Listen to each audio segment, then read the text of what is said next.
हमारे यहाँ नवरात्रे में जवारे बोए जाते हैं। आप लोगों को इधर बोते हैं कि नहीं बोते मालूम नहीं हमको। बोते हैं इधर मट्टी के पात्र में जवारे बोए जाते हैं, कुंडी में जवारे बोए जाते हैं, मट्टी में गेहूं डालकर जवारा बोया जाता है। उस जवारे की मूलता क्या कहती है, उस जवारे की महत्वता क्या कहती है, क्यों बोए जाते हैं जवारे, उस जवारे की महत्वता क्या है? नवरात्रे में 9 दिन जवारे क्यों बोते हैं, उसको बोने का कारण क्या है? केवल कोई कहे कि हम ठाकुर जी को भजते हैं, भगवान कृष्ण को भजते हैं, कोई कहे हम तिरुपति बालाजी को, नारायण को भजते हैं, कोई कहता है कि हम हरि विट्ठल को, पांडुरंगा को भजते हैं, हमारे यहाँ हाँ हम इनको भजते हैं तो जवारे नहीं बोते। ना ना, पुष्टि मार्गी है, ठाकुर जी की सेवा करने वाला है, उसके यहाँ भी ये 9 दिन जवारे बोए जाते हैं। रामानुज संप्रदाय से जुड़ा हुआ है, नारायण की पूजन कर रहा है, उसके घर में भी जवारे बोए जाते हैं। पांडुरंगा हरि विट्ठल की उपासना कर रहा है, उसके घर में भी जवारे बोए जाते हैं। जवारे का महत्व हमारे यहाँ शास्त्र कहता है। क्या महत्व है उसका, क्या फल है उसका? महाराज, जब देवी माता ने दुर्गा भवानी को पंचायत में बुलाया गया, शिव पंचायत में मां दुर्गा बैठी हुई है, और शिव पंचायत में जब दुर्गा भवानी बैठी, उपद्रवियों ने उपद्रव मचाया, अहंकारियों ने अहंकार मचाया, असुरों ने, राक्षसों ने हाहाकार मचाना प्रारंभ करा। तब उस समय पर देवाधिदेव महादेव माता पार्वती को देखकर, दुर्गा भवानी को देखकर मुस्कुरा रहे थे। केवल शिव मुस्कुरा रहे हैं, पार्वती को देखकर, दुर्गा भवानी को देखकर, मां जगत जननी को देखकर केवल मुस्कुरा रहे हैं। तब देवता सूर्य नारायण ने भगवान शिव जी को देखकर हाथ जोड़कर प्रार्थना करी। भास्कर देव बोले, सूर्य नारायण बोले, बाबा मेरे मन के संशय को मिटा दीजिए। शिव जी ने पूछा क्या काम है, बोलो क्या चाहते हो? शंकर भगवान से सूर्य देव, भास्कर देव कहते हैं, प्रभु आपके मुस्कुराने का कारण क्या?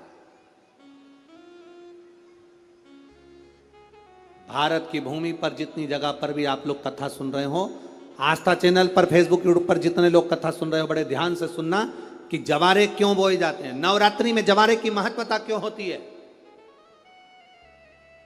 क्यों बोया जाता है, मिट्टी में गेहूं डालकर क्यों उत्पन्न किया जाता है, उसकी महत्वता क्या है? सूर्य नारायण पूछ रहे हैं भगवान देवाधिदेव महादेव से। आप दुर्गा भवानी को देखकर मुस्कुराए, आप हंसे हैं, आपके चेहरे पर प्रसन्नता आई है, कारण क्या? और महाराज देवाधिदेव महादेव ने कहा, यहां भगवान विष्णु, गणेश जी, भास्कर देव, आप सब बैठे हो। असुरों ने आक्रमण कर दिया, असुरों ने आक्रमण करा है, और वह असुर आक्रमण कर दिए हैं तो वो असुर प्रवेश कर रहे हैं, उपद्रव मचाकर, हाहाकार कर कर नष्ट करने वाले हैं इस पूरी पृथ्वी को। तो फिर उसको बचाएगा कौन, कैसे बचेगा? शिव जी ने कहा चिंता मत करो। दुर्गा ने अपने केश का स्मरण किया, एक केश को माता पार्वती जी ने अपने हाथों से छुआ, छूते ही एक कुंड में सुंदर जवारे उत्पन्न हुए हैं। जब तक वो जवारे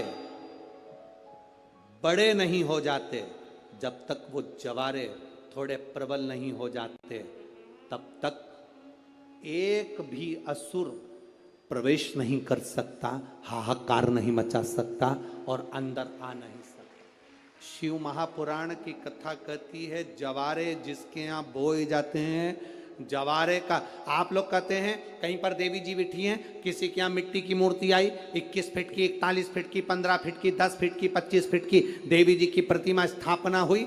लोग कहते हैं हम देवी जी का दर्शन करने जा रहे हैं, दुर्गा जी का दर्शन करने जा रहे हैं। शिव महापुराण की कथा कहती है वो दुर्गा जी का दर्शन नहीं, देवी का दर्शन नहीं, नवरात्रे में जहां जवारे बोए जाते हैं वहां मात्र आप पांव रखते हैं तो अपने घर में से क्लेश दूर हट जाता है, अहंकार दूर हट जाता है, अभिमतता दूर हट जाती है, तकलीफें दूर हट जाती है।